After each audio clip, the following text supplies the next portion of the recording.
ai shoe នេះគឺជាពណ៌នៃ object របស់យើងដើម្បីផ្លាស់ប្ដូរប្លង់នេះពីពេលថ្ងៃនេះទៅជាពេលយប់អញ្ចឹងយើងអាចបន្ថយ brightness គឺពន្លឺនេះទៅបាទសូមជម្រាបសួរដល់បងប្អូនអ្នកសិក្សាទាំងអស់គ្នាបាទនៅក្នុងវីដេអូនេះយើងមកជួបគ្នាជាថ្មីទៅលើប្រធានបទចែករំលែក PV Mission Media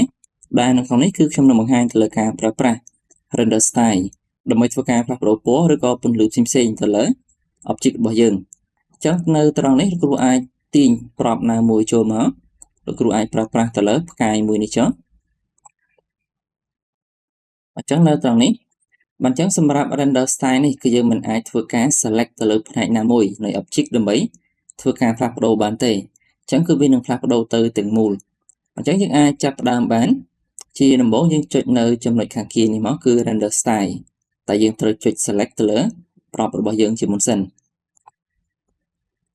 បាទបន្ទាប់មកនៅត្រង់នេះគឺយើងអាចធ្វើការផ្លាស់ប្ដូរបានហើយគឺមាន brightness គឺពន្លឺ contrast នេះគឺជាកម្រិតដិតនៃពន្លឺឬក៏ស្រមោលរបស់ object របស់យើង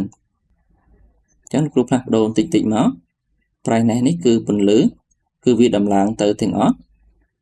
ហើយ contrast គឺវានឹងដំឡើងទៅលើកម្រិតដិតនៃពន្លឺហើយនឹងស្រមោលហើយនឹងអាចដំឡើងទៅលើកម្រិតពណ៌ខ្លះផងដែរ hue នេះគឺជាពណ៌នៃ object របស់យើងអញ្ចឹងយើងទាញមកគឺវានឹងផ្លាស់ប្ដូរទៅលើពណ៌នៅចំណុចនេះ saturation គឺជាកម្រិតដិតនៃពណ៌របស់ object របស់យើងអញ្ចឹងទាញវាកាន់តែខ្លាំងគឺវាដិតកាន់តែខ្លាំងបែបនេះបើយើងដាក់វាកាន់តែទាបគឺវាទៅជាពណ៌សខ្មៅមកវិញបែបនេះអញ្ចឹងឧទាហរណ៍ថាខ្ញុំយកពណ៌នេះចុះបាទអញ្ចឹងនេះគឺជាការប្រើប្រាស់ទៅលើ render style ហើយយើងអាចសាកល្បងនៅចំណុចទាំង3ខាងលើនេះបានខាងលើនេះគឺ contrast នៅត្រង់នេះគឺវាផ្ដោតទៅលើ contrast គឺកម្រិតដិតនៃពន្លឺហើយនឹងស្រមោលរបស់ object របស់យើងអញ្ចឹងនៅពេលយើងចុចលើវាគឺវានឹងដិតជាងមុនទៅលើពន្លឺហើយនឹងស្រមោលរបស់ object នេះហើយ saturation គឺវាផ្ដោតទៅលើកម្រិតភាពដិតនៃពណ៌អញ្ចឹងគឺវានឹងដំឡើង saturation ទៅលើ object របស់យើងហើយយើងអាចកែប្រែបានបន្ថែមទៀតនៅខាងក្រោមនេះយើងអាចបន្ថែម brightness hue saturation ហើយនឹង contrast នេះជាដើមអញ្ចឹងគ្រូប្រើ default នេះវិញចុះបាទហើយ render style នេះគឺយើងអាចប្រើប្រាស់វាដើម្បីផ្លាស់ប្ដូរប្លង់របស់យើងពីថ្ងៃទៅជាយប់បានអញ្ចឹងលោកគ្រូអាចបង្ហាញមួយសាក់មើលទេអញ្ចឹងនៅក្នុង scene លោកគ្រូអាចយកប្លង់ណាមួយមកលោកគ្រូអាចប្រើនៅក្នុង template នេះចុះអញ្ចឹងគ្រូនឹងប្រើប្លង់មួយនេះគឺប្លង់សួននេះលោកគ្រូទាញចូលមកបាទអញ្ចឹងដើម្បីផ្លាស់ប្ដូរប្លង់នេះពីពេលថ្ងៃនេះទៅជាពេលយប់អញ្ចឹងយើងអាច select លើវាទាំងអស់នេះសិនមកឬក៏យើងអាច select នៅក្នុង scene នេះក៏បានដែរនៅត្រង់នេះអញ្ចឹងយើងអាចចូលមកខាងគីនេះមកអញ្ចឹងយើងអាចបន្ថយ brightness គឺពន្លឺនេះទៅហើយយើងអាចតម្លើង contrast បន្ថែមក៏បានដែរប៉ុន្តែបើសិនជាយើង select ម្ដងទាំងអស់បែបនេះគឺវាអាចដំណើរការយឺតដោយសារយើងមាន layer ច្រើន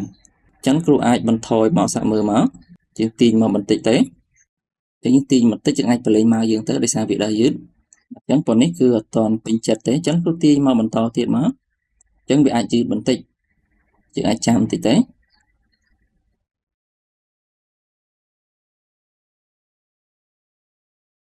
អញ្ចឹងលោកគ្រូយកដល់17ចឹងហើយលោកគ្រូតម្លើង contrast បន្តិចទៅអញ្ចឹងលោកគ្រូយកពន្នេះ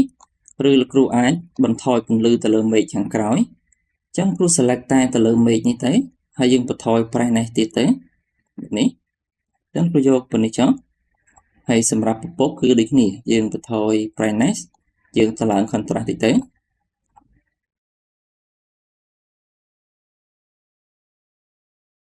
បាទអញ្ចឹងគឺពន្នេះគឺយើងបានជាប្លង់លក្ខណៈពេលយប់ហើយឬយើងអាចបន្ថែមជាផ្កាយឬជាប្រច័នអីបន្ថែមក៏បានដែរបាទអញ្ចឹងសម្រាប់ការបង្ហាញទៅលើការប្រើប្រាស់ render style នៅខាងគីនេះគឺមានតែប៉ុណ្្នេះទេសម្រាប់វីដេអូបាទហើយយើងនឹងជួបគ្នាជាបន្តទៅលើប្រធានបទចែករំលែកនៅក្នុងវីដេអូក្រោយៗទៀតផងដែរបាទសូមអរគុណ